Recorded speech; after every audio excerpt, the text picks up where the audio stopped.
नमस्कार, good evening बच्चों। मैं अमन कोचर, साइकोलॉजिस्ट, काउंसलर और एजुकेटर आप सभी का एक बार फिर से वेलकम करता हूं मेरे यूट्यूब चैनल साइकोलॉजी क्लासेस पर। एंड आई होप कि आप सभी की बोर्ड्स एग्जामिनेशंस की प्रिपरेशन बहुत अच्छे से चल रही होगी। एंड उसी को थोड़ा सा एक बूस्टअप करने के लिए, उसी प्रिपरेशन में थोड़ा सा ऐड ऑन करने के लिए मैं साइकोलॉजिस्ट अमन कोचर आप सभी के लिए डेली वीडियो लेक्चर्स प्रिपेयर करता हूं, जो कि शॉर्ट फॉर्म वीडियो लेक्चर्स होते हैं। मात्र 10 मिनट या 11 मिनट के लेक्चर्स होते हैं। आप जाके देख सकते हैं मेरे यूट्यूब चैनल पे। और मैं in detail with my personal experience as a psychotherapist आप सभी को गाइड करता हूं एक साइकोलॉजी के सब्जेक्ट में। तो आज का टॉपिक, जैसे कि आप सब लोग देख रहे हैं, depressive disorders in chapter 4 psychological disorders का बहुत इंपॉर्टेंट टॉपिक। और अगेन ये बहुत ही स्कोरिंग चैप्टर भी माना गया है बोर्ड एग्जामिनेशंस के नजरिए से। चलते हैं, समझते हैं क्या होता है ये हमारे पास कोडिंग इसमें डिप्रेसिव डिसऑर्डर्स में, और जानते हैं कि डिप्रेशन एक्चुअल में होता क्या है। और मेरी अगर आपने अभी तक वीडियोस नहीं देखी हैं तो जाके देख सकते हैं आप मेरे यूट्यूब चैनल पर। मेरे चैनल को सब्सक्राइब कीजिए और लाइक कीजिए मेरी वीडियोस को। तो चलिए शुरू करते हैं कि होता क्या है डिप्रेशन, जानते हैं। It is a period of feeling low, depressed mood and loss of interest for 14 days. यहाँ पर 14 डेज का टाइम पीरियड इसलिए कहा गया है क्योंकि किसी भी मेंटल इलनेस के डायग्नोसिस को बनाने के लिए, किसी भी मेंटल इलनेस को श्योर बताने के लिए कि ये उस इंडिविजुअल में, उस इंसान में है भी या नहीं, उसके लिए कुछ टाइम पीरियड दिया जाता है। डिप्रेशन के लिए वो टाइम पीरियड 14 दिन का रहता है, 14 डेज का होता है। अब 14 डेज के टाइम पीरियड में अगर आपको ये 9 सिम्टम्स जो मैंने लिखे हैं, इनमें से कोई भी 5 अगर आपको लगातार persistent through out the day आपको फील होता है ऐसा, तो ही आपका डायग्नोसिस डिप्रेशन का बन सकता है। अभी भी बनेगा नहीं, चांसेस हैं ज्यादा बनने के। लो फील करना, आम इंसान लो फील कर सकता है थ्रू आउट द डे। बहुत कंडीशंस, बहुत सिचुएशंस ऐसी होती हैं जहां पर इंसान लो फील कर सकता है। कभी कभार सिचुएशन नहीं भी होती है, बट कोई ओवर थिंकिंग की वजह से थॉट ऐसा आ जाता है जो कि इंसर्ट रह जाता है, स्टक रह जाता है माइंड में, और लो फील करता है इंसान। But after a couple of hours और कपल ऑफ मिनट्स वो इंसान अपने आप को दोबारा से रेजुविनेट और रीऑर्गेनाइज कर लेता है। यहाँ पर डिप्रेस मूड आपको देखने को मिलेगा। उसके बाद लॉस ऑफ इंटरेस्ट, आपका किसी भी काम करने में मन ना लगे, ऐसा अगर पूरे दिन बहुत टाइम तक आपको फील होता है, शाम को, सुबह उठे, रात को सोने से पहले, उसके बाद आफ्टरनून में, इवनिंग में, हर समय आपको ये चीज लगती है लगातार 14 डेज तक, तो डायग्नोसिस बनेगा। Other than these symptoms are also included in those major symptoms of loss of interest and depress mood. अब सिम्टम्स जानते हैं। सिम्टम्स के लिए मैंने बहुत इजी एक तरीका फाइंड आउट किया है, जहां पर डिप्रेशन के नाम से ही आप सिम्टम्स को लर्न कर सकते हैं और अपने बोर्ड एग्जामिनेशन में भी लिख सकते हैं। जैसे कि डी से हो गया डिप्रेस्ड मूड, यानी कि आपका मूड जो है ज्यादातर लो रहेगा, एंड इतना लो रहेगा कि आप कंसंट्रेट नहीं कर पाएंगे, फोकस नहीं कर पाएंगे, ओवरथिंक, रूमिनेशन, पेसिमिज्म, जिसको हम नेगेटिव थॉट्स का बम्बारमेंट कहते हैं, दैट इज पेसिमिज्म, वो ज्यादा इंक्रीज हो जाता है डिप्रेस्ड मूड में। Second is loss of energy. E से एनर्जी का लॉस हो रहा है, आपका किसी काम करने में मन नहीं लग रहा है, अगर आप करते भी हैं तो 2 मिनट या 5 मिनट के बाद थकान महसूस होने लग जाती है, विदाउट पुटिंग एनी एफर्ट, बिना एफर्ट के ही आप थकान महसूस करने लग जाते हैं। चिड़चिड़ापन, इरिटेशन रहना, और ये पूरा दिन लगातार 14 दिन तक रहना, इस चीज का बार बार ध्यान रखना पड़ेगा कि ये 14 डेज तक होना चाहिए। प्लेजर का लॉस्ट हो जाना। प्लेजर का लॉस्ट होने का मतलब यहाँ पर ये है कि जो एक्टिविटीज आप प्रीवियसली कर रहे थे, जिनमें आपको अच्छा लग रहा था, आपको बेनिफिट मिल रहा था, उनमें आपको प्लेजर मिल रहा था, करने से आपको लगता था कि हाँ यार ये एक्टिविटी और करनी चाहिए। अगर खेलने जा रहे हैं तो हाँ यार खेलना और चाहिए, अगर गेम खेल रहे हैं तो गेमिंग और करनी चाहिए, खाना अच्छा लग रहा है कोई तो खाना अच्छा वो वाला खाएंगे। बट अब उन सारी चीजों में वो प्लेजर नहीं मिल रहा है, वो अच्छा लगना वाली फीलिंग वो खत्म हो चुकी है, तो उसको हम कहते हैं एनहीडोनिया। और ये आता है P, stands for pleasure lost. The next is R, that is retardation. Now retardation does not stand for mental retardation, it is not similar to that, any sort of similarity यहाँ पर नहीं मिलेगा आपको, बट यहाँ पर activity level में retardation हो जाना, यानी कि कम हो जाना। ये बढ़ भी सकता है और ये कम भी हो सकता है। अगर बढ़ रहा है तो उसको हम कहेंगे एक्साइटेशन, बहुत ज्यादा एक्साइटेड है वो इंडिविजुअल, हर काम बहुत तेजी से कर रहा है, जिसको मेनिक फेज कह सकते हैं या मेनिया कह सकते हैं। यहाँ पर आ रहा है दोबारा हमारे पास रिटार्डेशन, यानी कि वो एक्टिविटी लेवल, एनर्जी का लेवल कम हो जाना। Next is E, stand for eating habits, ये भी ज्यादा या कम हो सकती हैं। अगर आप बहुत ज्यादा खाना खा रहे हैं, बिंज ईटिंग कर रहे हैं, बाइंज ईटिंग कर रहे हैं, जो भी प्रोनाउंसिएशन आप यूज करते हैं, तो ये बिंज ईटिंग में आपको बहुत ज्यादा खाने का मन करता है, आपको कोई सैड फीलिंग आया, कोई सैड थॉट आया, आपका मन करा कि मुझे बाहर जाके खाना खाना है, ठीक, तो आपने खाना खा लिया। अब उसके बाद क्या होगा कि ये आदत लग जाएगी, ब्रेन को हैबिट लग जाती है इस चीज की कि हाँ लो मूड करना है ताकि प्लेजर मिले, तो that is the eating habit. Next is sleeping habit, यहाँ पर भी ये बहुत ज्यादा नींद बढ़ सकती है या बिल्कुल ही कम हो सकती है।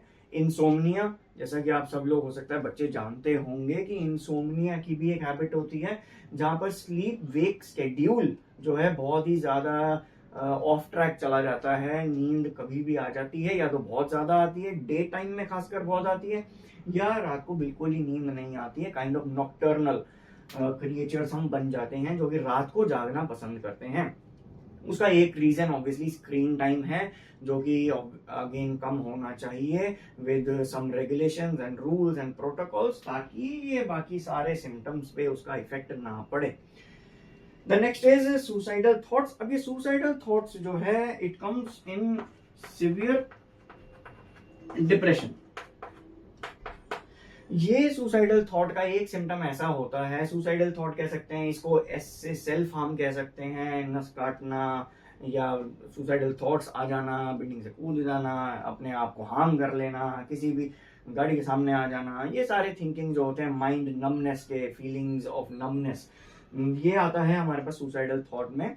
बट ये डायग्नोस तब होता है जब आपको सिवियर डिप्रेशन हो रहा हो। किसी भी इंडिविजुअल में अगर सुसाइडल थॉट का आइडिएशन या कॉग्निटिव डिस्टॉर्शन है, यानी कि उसका कॉग्निशन, उसका मेंटल प्रोसेस जो है वो डिस्टॉर्टेड है एंड वो जा रहा है सुसाइडल थॉट्स की तरफ, इट मींस कि वो मेजर डिप्रेसिव डिसऑर्डर या MDD, जो आपकी बुक्स में भी मेंशन है NCERT में, MDD के नाम से यहाँ पर वो जाना जाएगा।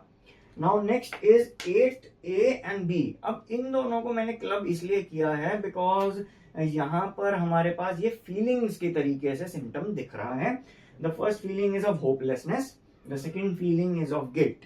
ठीक, आपको लगता है that I am a failure, इसको हम कहते हैं ब्लैक और व्हाइट थिंकिंग या ऑल और नन थिंकिंग। या तो आपकी लाइफ में सब कुछ अच्छा होना चाहिए, या अगर एक जरा सा भी कुछ अच्छा नहीं हुआ है आपके अकॉर्डिंग तो वो लाइफ बहुत खराब हो जाएगी। अगर ये एक्सट्रीम्स में, पोल्स में हमारे पास लाइफ चलती रहती है, तो that is a feeling of that I am a failure और दैट इज होपलेसनेस। ठीक, the next is only me to blame. कुछ भी दुनिया में काम हो रहा है, अगर आप उसमें इन्वॉल्व हो और वो ठीक ना हो तो आप अपने आप को ब्लेम करोगे ही। बट अगर आप इनडायरेक्टली या डायरेक्टली इन्वॉल्व नहीं भी हो और आपने वो देख लिया है या आप उसके आसपास थे, उस एरिया के जहां पर वो सिचुएशन हो रही थी, तब भी आप अपने आप को ही गिल्ट करोगे, देन मैं वहां था, मेरी वजह से ऐसा हुआ। तो ये सारी कंडीशंस जो है होपलेसनेस और गिल्ट में आती हैं।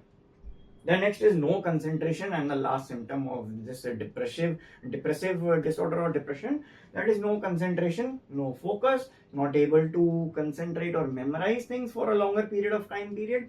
यहाँ पर आता है कंसंट्रेशन ना होना, आपकी माइंड क्योंकि फॉगी हो जाता है, बहुत ज्यादा नम फीलिंग्स आ जाती हैं, क्रिएट हो जाती हैं because of pessimism and loss of energy, जिस वजह से आपको कंसंट्रेशन करने में बहुत ज्यादा दिक्कत होती है। नाउ अगर मैं यहाँ पे कुछ फैक्टर्स ऐसे बताऊं जो कि प्री डिस्पोज कर सकते हैं, प्री डिस्पोजिंग का मतलब है इनकी वजह से डिप्रेशन होगा नहीं, बट ये सिम्टम्स, ये फैक्टर्स ऐसे हैं जिनकी वजह से डिप्रेशन बढ़ सकता है या टेंडेंसी हो सकती है कि ये डिप्रेशन थोड़ा सा इंक्रीज हो जाए। जैसे कि एज, अगर एज ज्यादा हो जाती है बियॉन्ड 40s तो डिप्रेशन के चांसेस बन सकते हैं। इन सब में चांसेस बन सकते हैं, आप ऐसा याद कर सकते हैं कि इन सबको डिफाइन करने के बाद चांसेस बन सकते हैं डिप्रेशन के। ना विमेन में ये ज्यादा देखा जाता है। विमेन में मैं अगर पढ़ूं तो the lifetime risk of depression in males is 8 to 12% and that in females is 20 to 26%. But वहीं पर अगर मैं बात करूं मेजर डिप्रेसिव डिसऑर्डर की, जहां पर सुसाइडल थॉट भी इंक्लूडेड है, वहां पर वो रेशो बढ़ जाता है यहाँ पे 8% का इन फीमेल्स। हेरिडिटी, अगर जेनेटिक स्ट्रक्चर इस तरीके का है जहां पर आपके पेरेंट्स या आपके फर्स्ट जनरेशन या सेकंड जो जनरेशन थी आपकी पास्ट जनरेशन, उनमें डिप्रेसिव मूड की टेंडेंसीज रहती हैं, तो यस फॉर श्योर आप में भी वो कंडीशन रहेगी। बट इसका मतलब ये नहीं है कि डिप्रेशन हो जाएगा, टेंडेंसी है होने की। तो वहां पर हेरिडिटी का फैक्टर आता है, सोशल सपोर्ट का फैक्टर ना मिलना, फैमिली सपोर्ट का फैक्टर ना प्रेजेंट होना, हर तरफ से क्रिटिसिज्म, पेसिमिज्म, नेगेटिव थॉट्स का इंसर्शन होते रहना आपके ब्रेन में, एंड अगर हो भी रहा है तब भी आप कंट्रोल नहीं कर पा रहे अपने उन थॉट्स को और फीलिंग्स को, जिसकी वजह से आप साइकोलॉजिस्ट और साइकियाट्रिस्ट के पास जाते हो। वहां पर जब आपको रेगुलेशन मिलता है देन ये पॉइंट आता है कि सोशल सपोर्ट आपका मिसिंग था उस जगह पे। Traumatic events and childhood abuse, ये दो कंडीशंस ऑब्वियसली पास्ट में हुई होती हैं जिनकी वजह से depressive effect, anxious effect, phobic effect, PTSD, ये सारे सिम्टम्स, सुसाइडल थॉट्स, ये सारे सिम्टम्स आपको फ्यूचर में देखने को मिलते हैं। दैट इज वाई मैंने इन दो सिम्टम्स को या फैक्टर्स को पीटीएसडी एंड डिप्रेशन करके लिखा है, so that you get to know कि पीटीएसडी और डिप्रेशन कोमॉर्बिड होता है। कोमॉर्बिड इन द सेंस कि ये दोनों एक साथ भी हो सकते हैं, ऐसा नहीं है कि कोई एक मेंटल इलनेस ही रहेगी, ठीक, ऐसा कोई चांस नहीं होता कि कोई एक मेंटल इलनेस रहेगी। इसको हम फिजिकल इंजरी से भी मान सकते हैं। अगर हमें कोल्ड हो रहा है तो उसका मतलब ये भी हो सकता है कि हमें हो सकता है आने वाले दिनों में फीवर भी हो जाए, या अगर आपके कहीं पे चोट लगी है बॉडी में और आपको कोल्ड हो रहा है तो दोनों चीजें साथ में है। तो वैसे ही ये सिम्टम है हमारे पास पीटीएसडी और डिप्रेशन, बिकॉज मेंटल हेल्थ एक बहुत ही इंपॉर्टेंट रोल हमारी लाइफ में प्ले करता है, एंड उसके लिए अवेयर रहना और भी बड़ा रोल प्ले करता है अगर आप सही तरीके से अच्छी गाइडेंस के साथ अवेयर रहते हैं तो। सो आई होप कि आज की वीडियो भी आपको कल के मेरे उस लेक्चर की तरह बहुत अच्छी लगी होगी जो मैंने क्रिएट किए थे, और मेरे पास लेक्चर्स भी आप जाके देख सकते हैं सारे बच्चे मेरे यूट्यूब चैनल पर, और सब्सक्राइब कीजिए मेरे यूट्यूब चैनल को। कल मिलते हैं एक और नई वीडियो के साथ, and till then keep studying and keep learning.